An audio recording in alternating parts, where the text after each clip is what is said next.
हाँ बेटा, सबसे पहले सभी बच्चों से सुप्रभात।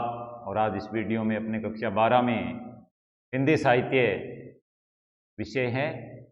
इस विषय की पाठ्यक्रमानुसार जो तीसरी इकाई है, में एक पाठ्य पुस्तक सरयू, इसके दो भाग, गद्य भाग और पद्य भाग।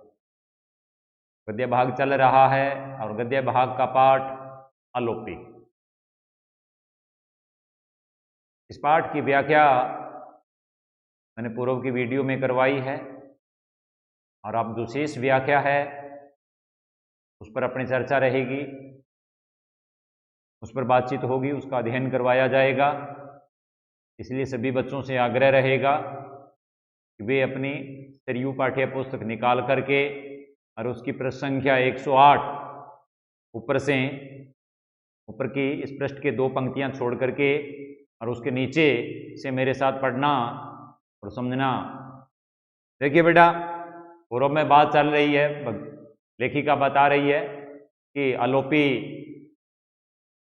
अपने रोजाना के जो कामकाज है वो निपटा करके और लेखिका के घर के आगे जो नीम का वृक्ष है उसके नीचे अपनी सब्जी वाली डलिया लेकर के और भक्तिन के साथ बातचीत करता है, चर्चा करता है। तो एक दिन भक्तिन जो है वो लेखिका को बताती है कि अलोपी अपनी गृहस्थी है वो बसाना चाहता है। यद्यपि लेखिका आज तक भक्तिन की बातों को कभी भी गंभीरता से नहीं सुना, हमेशा उसकी जो भी कथा बातचीत होती है उसकी वो उपेक्षा ही करती है। लेकिन आज लेखिका ने, जैसे ही भक्तिन ने लेखिका के सामने ये बात बताई, बड़ी गंभीरता से, बड़े ध्यान से, मनोयोग पूर्वक सुना और भक्तिन ने उसी प्रसन्न मुद्रा में मेरी ओर देखा। मतलब जैसे भीष्म पिता ने भगवान श्री कृष्ण को रथ का पहिया लेकर के दौड़ते हुए देखा था, उसी प्रसन्नचित मुद्रा में भक्तिन ने उसी मुद्रा में मेरी ओर देखा या लेखिका की ओर देखा। तो इसके नीचे लेखिका कह रही है कि उसकी बात सत्य थी, उसमें किसी प्रकार का कोई मिलावट वाली बात नहीं थी, लाग लपट वाली बात नहीं थी उसके अंदर। अब आगे, एक काछिन जो 2 पतियों को मुक्ति दे आई है, वो जो भक्तिन है, औरत है, वो काछिन है और इससे पहले वो 2 पतियों को मुक्ति दे करके आई है। अब अंधे के लिए स्वर्ग की रचना करना चाहती है। मतलब अंधा कौन है? अलोपी है, और उस अलोपी की गृहस्थी को बसाना चाहती है। पर अलोपी की मां अपने वरदान में मिले पुत्र को अब फिर दान में देना स्वीकार नहीं करती। दान में देना यानी जो भक्तिन के साथ उसका जो विवाह होने जा रहा है वो अलोपी की मां को स्वीकार नहीं। वो नहीं चाहती है कि उसका बेटा अंधा अलोपी है वो ऐसी औरत से शादी करे। गर्मियों की छुट्टियों के बाद लौटकर सुना कि अलोपी की मां अलग रहने लगी। गर्मियों की ग्रीष्म अवकाश समाप्त हो गया था, भक्तिन वापिस आई। सुनने में आया कि अलोपी की मां अलोपी के साथ नहीं रहती है, उससे अलग रहती है और नई पत्नी ने आकर घर संभाल लिया। अब अलोपी के घर की जिम्मेदारी की गृहस्थी को चलाने या उसकी सार संभाल करने की जिम्मेदारी नई पत्नी ने यानी भक्तिन ने ले ली है। फिर एक बार उसे देखने का अवसर भी मिला, लेखिका को देखने का अवसर मिला। मजोले कद की, मजोले मतलब मध्यम है, न ज्यादा बोठिंगनी है, न ज्यादा लंबी है, सुगठित शरीर है वाली, प्रौढ़ा थी, प्रौढ़ अवस्था में थी बड़ा, सुगठित शरीर था, ज्यादा दुबली पतली भी नहीं थी, ज्यादा मोटी भी नहीं थी, देखने में साधारण सी लगती थी, सामान्य औरत सी लगती थी। पर उसके कंठ में ऐसा लोच और स्वर में ऐसा आत्मीयता भरा निमंत्रण था, लचीला था का कंठ, गला यानी आवाज जो स्वर निकलता वो बड़ा लचीला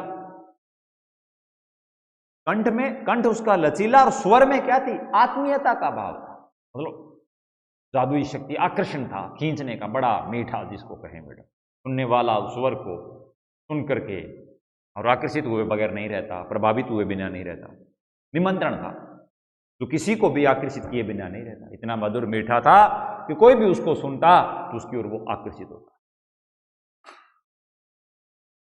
और कुछ विशेष चमकदार आंखों में चालाकी के साथ साथ ऐसी कठोरता भी झलक जाती, आंखों से आभास होता, पता चलता, वैसे भी हृदयगत भाव होते हैं, वो आंखों से उभर आते हैं कि वो चालाक भी हैं और साथ में वो कठोर भी है। उसकी चतुराई, उसकी चालाकी और उसकी कठोरता है, इसका आभास लेखिका को उसकी आंखों से हो रहा था। जो उस पर विश्वास करना संभव नहीं तो कठिन अवश्य कर देती थी। विश्वास करना संभव नहीं तो कठिन जरूर था। आलोपी उसे कंठ स्वर से जान, अब आलोपी अंधा था, देख सकता नहीं था, सिर्फ उसकी मधुर आकर्षित करने वाली आवाज से परिचित था, इसी से कदाचित वह विश्वास कर सका। मोहित करने वाली आवाज थी उसकी, स्वर ही ऐसा था उसका, तो उसी पर वो मोहित हो गया और उसी पर उसने विश्वास कर लिया आलोपी ने। रघु घर का बेदिया था, उसका पुंपेरा भाई था, वो घर की बातें इधर उधर बता देता था। बेदिया उसी को कहते हैं जो वेद घर का बताए। इसी से सब जान गए कि उसकी नई भोजी को रुपयों की चर्चा के अतिरिक्त और कोई चर्चा नहीं सुना। अब वो घर की छोटी बड़ी जो भी उन दोनों के बीच में चर्चा होती, बातचीत होती, जो भी उनके बातचीत के प्रसंग होते उनको वो रघु बाहर जा करके बता देता, लेखिका को भी बता दिया। उनकी नई जो भाभी है वो सिवाय पैसे के अलावा उसे और कोई बात पसंद नहीं है, और किसी बात में उसे रुचि नहीं, उसे रुपयों के अंदर ज्यादा रुचि है। इस बात का पता आस-पास या लेखिका आदि सभी को चल गया। कभी वह जानना चाहती कि आलोपी ने गाढ़े दिन के लिए कुछ बचा रखा है या नहीं, तो भविष्य के लिए उसने कुछ रुपया पैसा इकट्ठा कर रखा है कि नहीं कर रखा है। हो सकता है दिन ऐसे आ जाए, काम धंधा बंद हो जाए, व्यक्ति के पास जमा पूंजी वही काम आती है। और ये जो पूछ रही है ऐसा इसलिए पूछ रही है, वो उसके भेद जान रही है। टोपी के पास क्या जमा पूंजी है, तो वो बड़ी चतुर और चालाक औरत है, तो अपनी मीठी चिकनी चुपड़ी बातों के द्वारा उसके जो रहस्य राज है आलोपी का, वो उसे उगलवा रही है। गाढ़े दिन के लिए बचा रखा या नहीं, कभी पूछती है उसके पछेली और झुमके किस कोने में गाड़ कर रख दिए गए। पछेली और झुमके ये सोने के आभूषण हैं जो उसने कहाँ जमीन में गाड़ करके रख दिए, ये भी उससे वो उगलवा रही है धीरे धीरे अपनी चिकनी चुपड़ी बातों के द्वारा।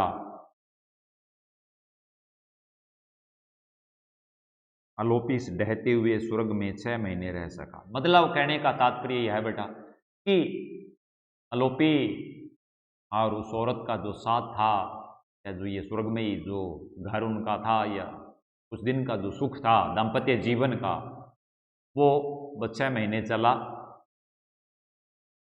फिर सुना कि उसकी चतुर पत्नी सब कुछ लेकर उसे माया पास से सदा के लिए मुक्ति देगी। वो माया बंधन में जो उसने जकड़ा था या बांधा था आलोपी को, उस चतुर औरत ने उसको मुक्ति दिला दी, यानी उसको छोड़ करके, और उसके घर के अंदर जो कुछ था रुपया पैसा गहने वगैरह जो भी थे वो लेकर के वो वहां से गायब हो गई है। वह बेचारा तो कई दिन तक विश्वास ही नहीं कर सका। अब स्वाभाविक बात है बेटा, ऐसे जो लोग होते हैं, ये मन उनका जो होता है उसमें कोई ईर्ष्या द्वेष नफरत घृणा जैसे बुरे भाव नहीं होते। इनका मन निर्मल होता है, पवित्र होता है, उज्जवल होता है, कंचन सी काया होती है ऐसे लोगों की। और जब कोई इनके साथ विश्वासघात करता है तो ऐसे लोगों के ऊपर बड़ा भयंकर कोठारा घात होता है बेटा। ऐसे लोगों पर बड़ी गहरी चोट लगती है, और उस चोट से उबरने में इनको समय भी बहुत लगता है, महसूस भी बहुत करते हैं, सदमा लगता है, बड़ा तगड़ा सदमा लगता है ऐसे लोगों को। बेचारा कई दिन तक विश्वास ही, उसे विश्वास भी नहीं हो रहा था कि मेरे साथ ये सब कुछ होगा, वो काचिन उसके साथ ये सब कुछ कर सकती है, उसे विश्वास नहीं हो रहा था। कारण यही है मन में कोई इसके ईर्ष्या द्वेष है नहीं, कोई छल कपट नहीं था, मन इसका निर्मल था, कोई दोगला इसका आचरण नहीं था। उस आलोपी ने उसको अपनी पत्नी के रूप में स्वीकार किया था। वैसे भी पत्नी होती है वो पति के अर्धांगिनी होती है, आधे अंग चल अचल संपत्ति उन सब के ऊपर जितना पति का अधिकार है उतना उसका भी होता है, आधा आधा दोनों का अधिकार होता है। इसीलिए तो पत्नी को अर्धांगिनी भी तो कहते हैं। खुद गड्ढे को टटोल टटोल कर देखता, फिर द्वार पर बैठकर उसकी प्रतीक्षा करने लगा। खुद गड्ढे को टटोल, जहां उसने रुपए पैसे गाड़े थे या कोई आभूषण वगैरह गाड़े थे उनको टटोल करके देखता और फिर द्वार पर बैठकर उसकी प्रतीक्षा करने का इंतजार करता। अब भी उम्मीद थी हो सकता है वो लौट के आ जाएगी, पर जब परोपकारी पड़ोसियों ने उसके विश्वास की शिला को युक्तियों की एक मर्मभेदी सुरंगों से उड़ा दिया तब वह बीमार पड़ गया। क्या हुआ? आसपास के जो पड़ोसी थे उनको परोपकारी बताया है कि वो परोपकारी पड़ोसी जो थे, परोपकारी पड़ोसियों ने उसके विश्वास की शिला को, मतलब जो विश्वास था बड़ा अटूट था, अडिग था, किसके समान था? शिला के समान, पत्थर के समान। उस विश्वास को युक्तियों की एक से एक मर्मभेदी सुरंगों से, उपायों की, युक्तियों की एक एक मर्मभेदी सुरंगों से उड़ा दिया। ऐसी बातें कह कर करके उसका विश्वास जो था शिला की भांति उसको तोड़ दिया। तो विश्वास टूट गया, मतलब उसे यह यकीन हो गया कि अब वो लौट करके नहीं आएगी। उसके पास जो कुछ था वो कच्छ लेकर के यहां से रफू चक्कर हो गई है। तब वह बीमार पड़ गया, अदमा लगा, गहरी चोट लगी उसके दिल पर और वो बीमार पड़ गया। पर निरंतर कर्म योग से दीक्षित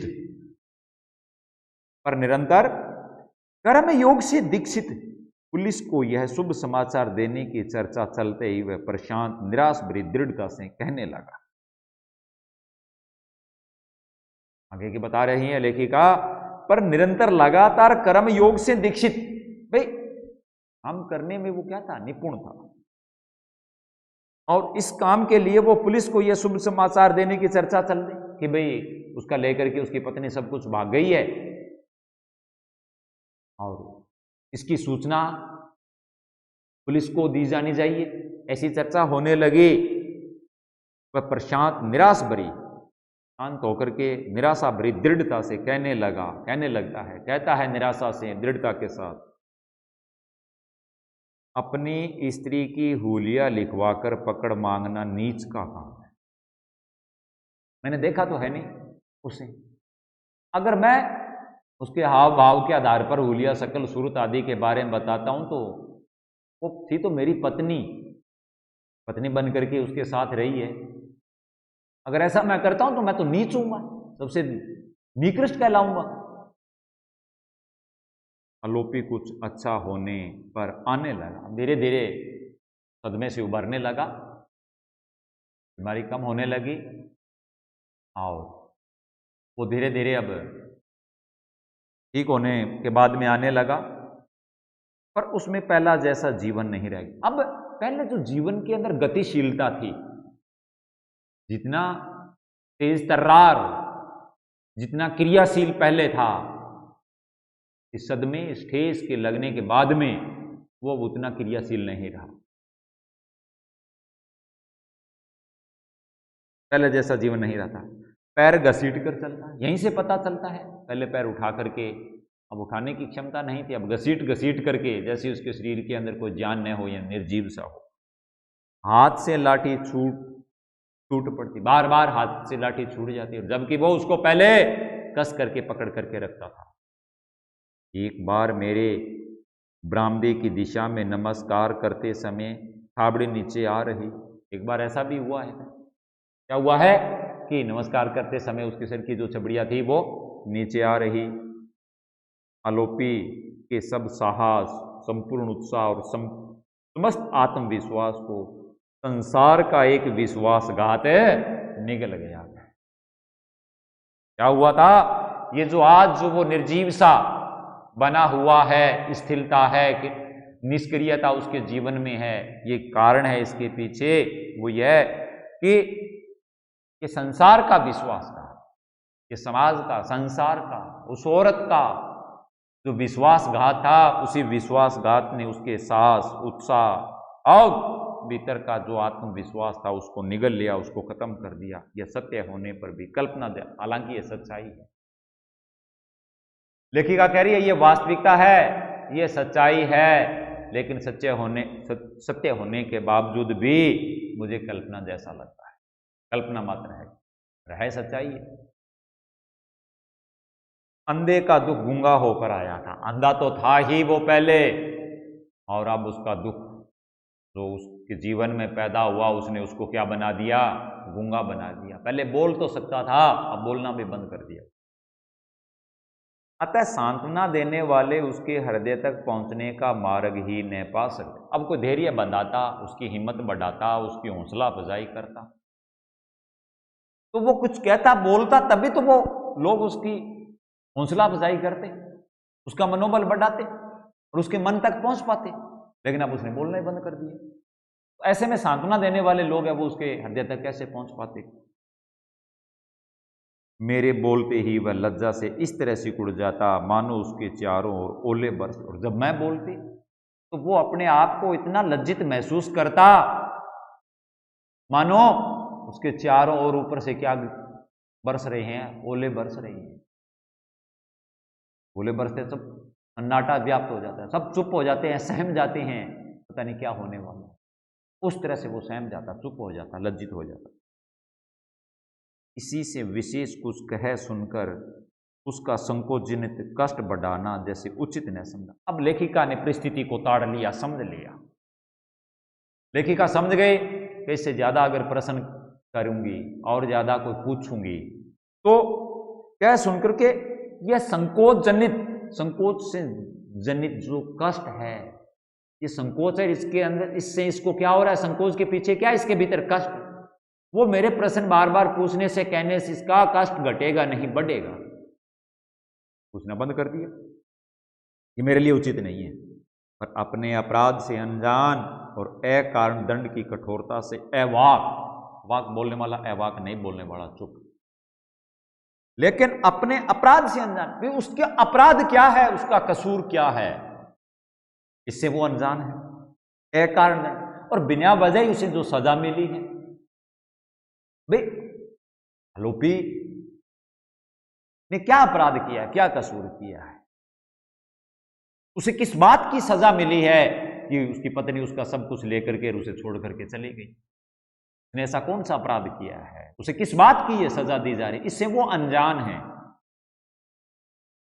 अकारण दंड की, बिना कारण ही उसको जो दंड की कठोरता से अवाक, कुछ नहीं बोल रहा है।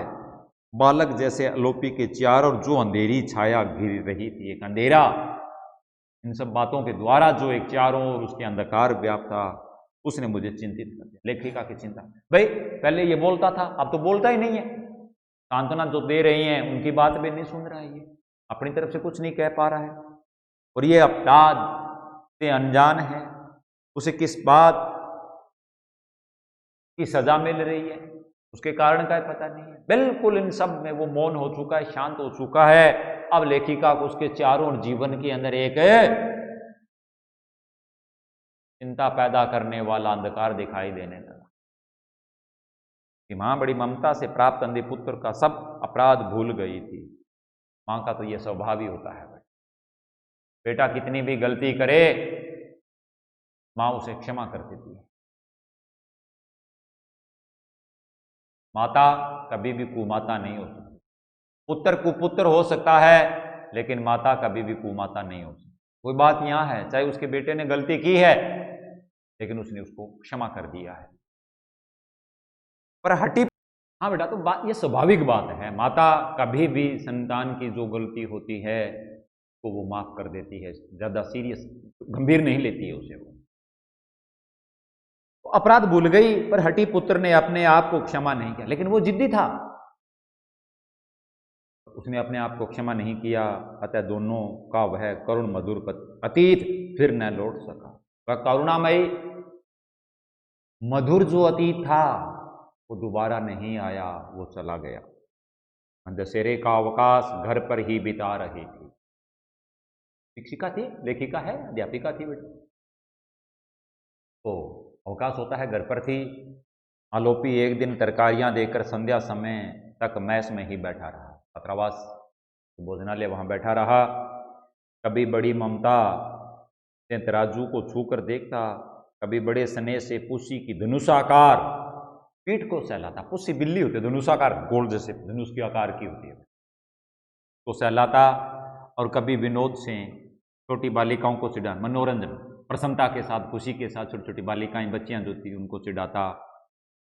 फिर मेरी कुत्ती फ्लोरा, कुतिया जो थी, छोटा बच्चे, लेखिका को एक मतलब शौक था बेटा, जीव जंतु जैसे गिलहरी है, तोता है, बिल्ली है, कुत्ते हैं, गाय हैं, ये पालतू जानवर घर के अंदर लेखिका रखती थी बेटा। फ्लोरा को अपनी पिछोरी में बंधे मुरमुरे देकर, पिछोरी पीछे जो कपड़ा वो ओढ़े रखता था उसमें कुछ मुरमुरे थे, कुतिया को उसने दिए। हिरणी जिसका नाम सोना को मूली की पत्तियां दे दी खिलाकर, और मेरे बरामदे को नमस्कार कर जो गया, के बाद में कभी नहीं। तीसरे दिन रोने से सूजी आंखों वाले रघु ने समाचार दिए। तीसरे दिन पता जो रघु था उसका फुंपेरा भाई, जो रो रो करके उसकी आंखें सूज चुकी थी, समाचार दिया कि उसका अंधा दादा, बड़े भाई को दादा भी बोलते हैं, के साथ लिए ही न जाने किस अज्ञात लोक की महायात्रा पर चल, जाने वो कहां चला, अज्ञात लोक, इस लोक का किसी को पता ही नहीं, यानी वो गुजर गया। ऐसे ही अचानक तो वह यहां भी आ पहुंचा। इसी से विश्वास होता है कि वह बिना भटके ही अपने गंतव्य तक पहुंच जाए, जिस जगह पर उसे जाना चाहिए, जो उसकी आत्मा की मंजिल तय है, उसकी आत्मा सही जगह पहुंच, वो भटकने वाला नहीं है, उसकी आत्मा भटकेगी नहीं। बालक रघु के लिए दूसरे काम का प्रबंध कर मैंने आलोपी के शेष मार्ग पर विस्मृति की यवनिका डाल, रघु को दूसरा काम दे दिया और आलोपी के शेष मार्ग के जो बनाया, मतलब यादों के अंदर, उस पर विस्मृति की क्या कर दी, यवनी का पर्दा डाल दिया, बंद कर दिया बस उसको। और आज भी दहली की और दहलीज की तरफ मैं देखती हूं, मेरी दृष्टि मानो एक छाया मूर्ति में पुंजीभूत होने लगती है,